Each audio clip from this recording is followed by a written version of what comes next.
আমরা এখন যে পাহাড়টিতে আছি সেটি জাবালে মালাইকা। বদরের যুদ্ধের সময় এই পাহাড়টি সম্পূর্ণভাবে বালুতে পরিণত হয়েছে। যখন বদরের যুদ্ধ সংঘটিত হয় তখন আল্লাহ তাআলার নির্দেশে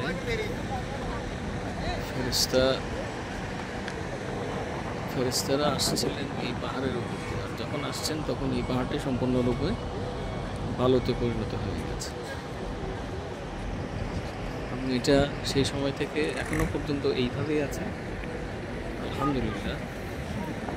পার্শ্ববর্তী পাহাড়টাই দেখা যাচ্ছে, সেটি শক্ত পাথরের পাহাড়।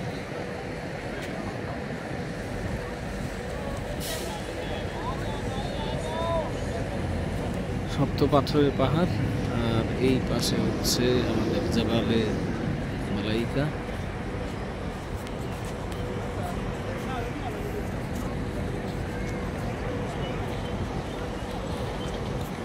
অনেক উঁচু পাহাড়।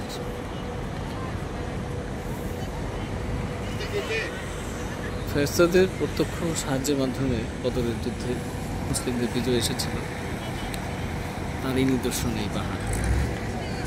আলহামদুলিল্লাহ, আল্লাহ আমাদেরকে দেখার জন্য তৌফিক দিয়েছেন এবং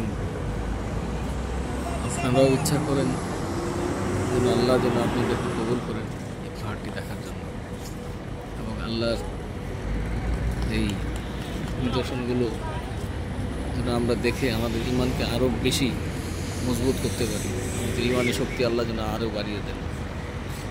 সুবহানাল্লাহ, সুবহানাল্লাহ, সুবহানাল্লাহ, আলহামদুলিল্লাহ, ওয়া লা ইলাহা ইল্লাল্লাহ, আল্লাহু আকবার।